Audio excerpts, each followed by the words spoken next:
October 7th, 2024. How about that eclipse week, huh? Not my favorite. Not my favorite.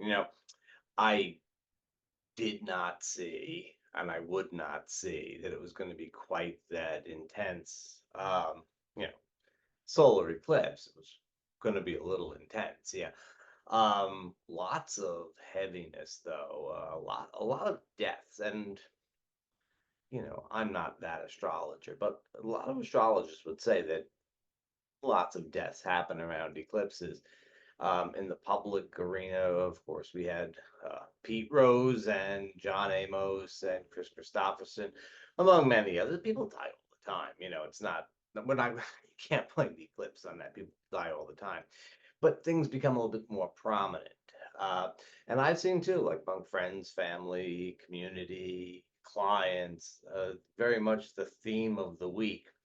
Suppose a solar eclipse so near to uh, the All Souls Day might be the thing. Maybe, maybe. We are actually this week entering what astrologers call, for reasons that nobody seems to be 100% sure about, the via combusta, the burnt way. It's the time when the sun goes from the middle degrees of Libra to the middle degrees of Scorpio. So it's a pretty big chunk of time there.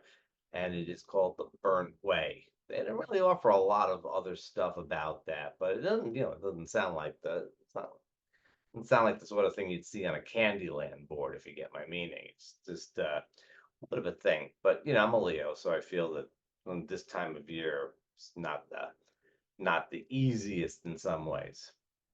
It's just for your edification and whatever it is for. So this is a week of mixed messages. This week of October 7th is a meek week of yeah, a meek week of mixed messages. It's easy for me to say. So what we've got going on, first of all, we had some easy aspects to begin the week. We have some easy aspects to begin the week. Venus is trine to Mars. We have Mercury meeting with Juno. Both of those sound very good for relationships and moving things along, and and they're kind of sort of neutral. You can get stuff moving. It depends upon which way you want things to move, I guess. But it is kind of a good mix up there.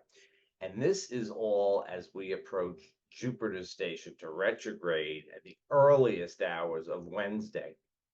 So we'll be feeling the Jupiter station really Monday, Tuesday, Wednesday, and a little bit on Thursday. And Jupiter stations tend to fill us with optimism, enthusiasm. They can be a little inflating. They give us hope for the future. They give us hope for the present. Heck, it's Jupiter. It'll give you hope for the past if you want it. It's a very upbeat kind of vibe. Now, of course, everybody feels it, right?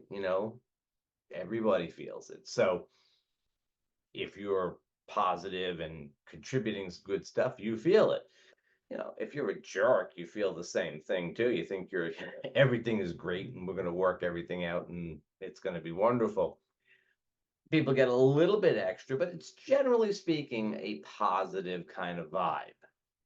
So we have some positive aspects. Then we have the Jupiter station.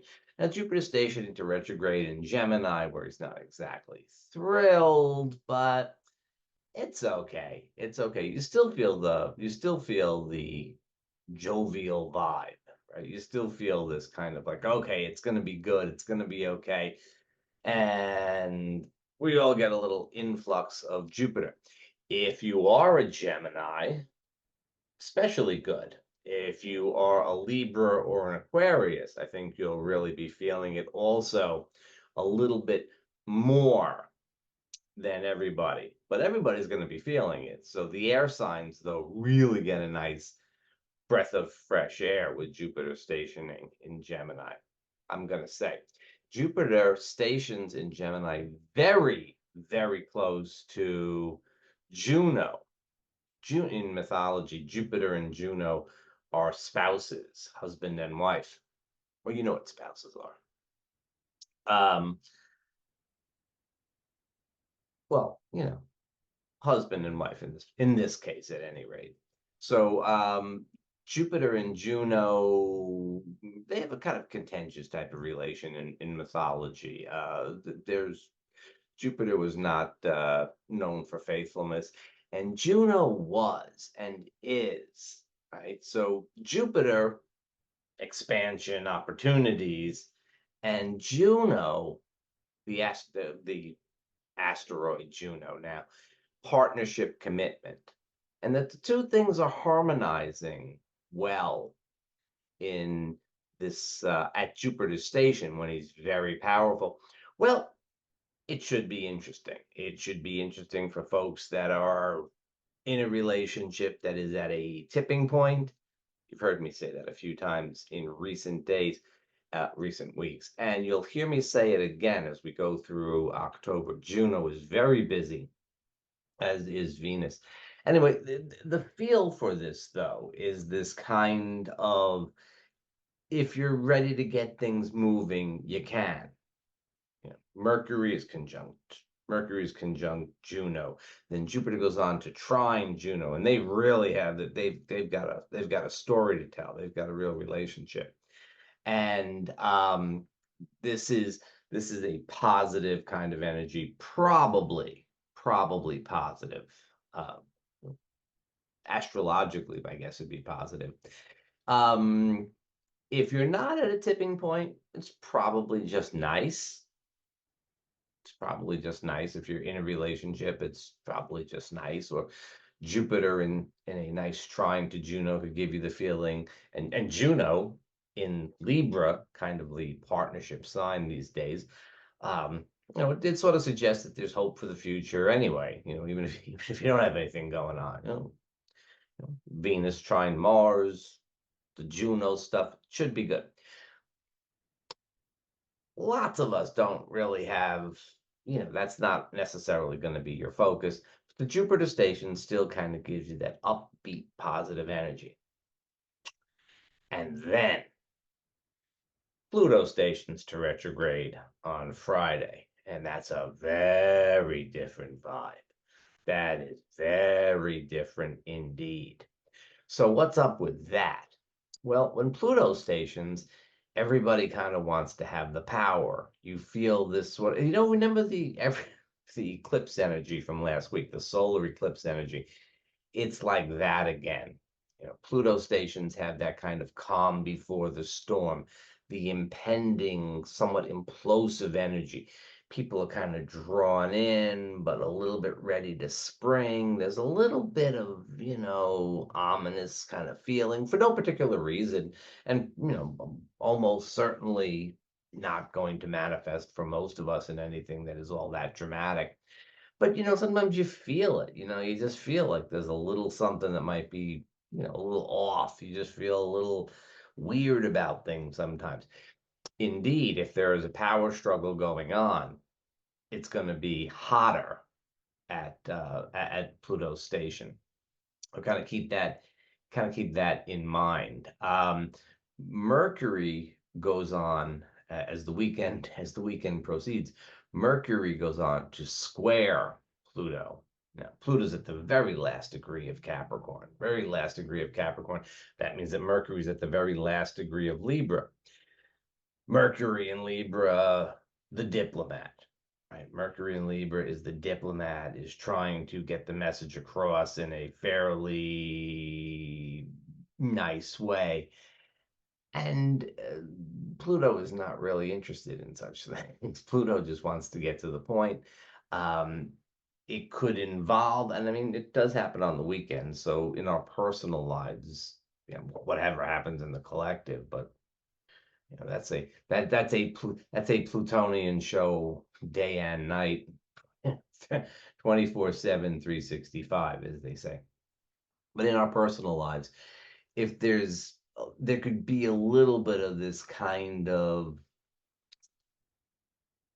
I'm saying it in a nice way, but you better be listening, right? It's the iron fist and the velvet glove, which actually, to tell you the truth, if you're watching this on the weekend before the weekend of October 5th and 6th, Mercury square to Mars, different circumstances, but not too different. And the little book ending there of this week with these Mercury aspects. Well, Mercury in Libra, really going to try to work things out. Let's compromise. Let's be fair. But if you don't feel that it's being fair, then you could really have something go on.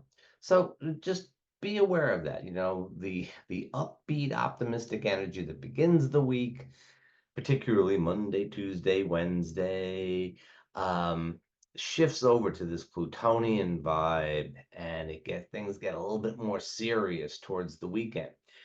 The other side of the story is that it's the first quarter moon, right? The moon is waxing. The first quarter moon itself on Thursday is in Capricorn, and that kind of goes with that. If you're transitioning between Jupiter, right, upbeat Jupiter, and Sirius Pluto, Capricorn's probably a pretty good choice for you. Actually, the Sagittarius moon that begins the week is part of Jupiter, that's Jupiter's sign. And so that reinforces the upbeat feel. When things go into Capricorn, it's like, well, maybe we should tone it down a little bit. Maybe we should do a little bit of work. We should sort of put our shoulders to the wheel for a little while. And that's probably a pretty good strategy for the Plutonian end of the week. Then we get towards the weekend, the moon goes into Aquarius. It's a little bit more sociable. We do move away from the Pluto station as we get through the weekend. Some of that tension begins to kind of dissipate. It should be good for getting out and having some fun and stuff like that. Okay. And then, of course, we are building up towards next week and the full moon in Aries. But you know what?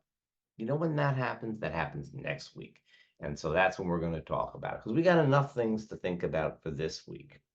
Just to recap, if you're watching on Saturday or Sunday, that Mercury Mars aspect could be a little bit of, I'm trying to be nice about this.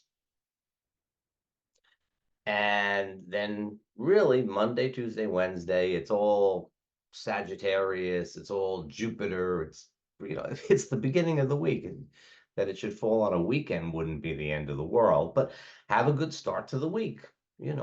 Enjoy yourself there's nothing says you can't have fun on Monday and Tuesday. Have fun on Monday and Tuesday. You should too. The second half of the week, we get past midweek, we start to get into the Plutonian vibe, a little bit more serious, a little bit more work oriented. Not sure how not sure how it's going to go, but the moon is still waxing. Get out and have some fun. I would say do a little bit of work and then go have some fun. Be a good strategy. And by the time we get to like Saturday, Sunday, I think things will be, sort of kind of back to normal. That'd be good. Well, I guess that depends how normal is.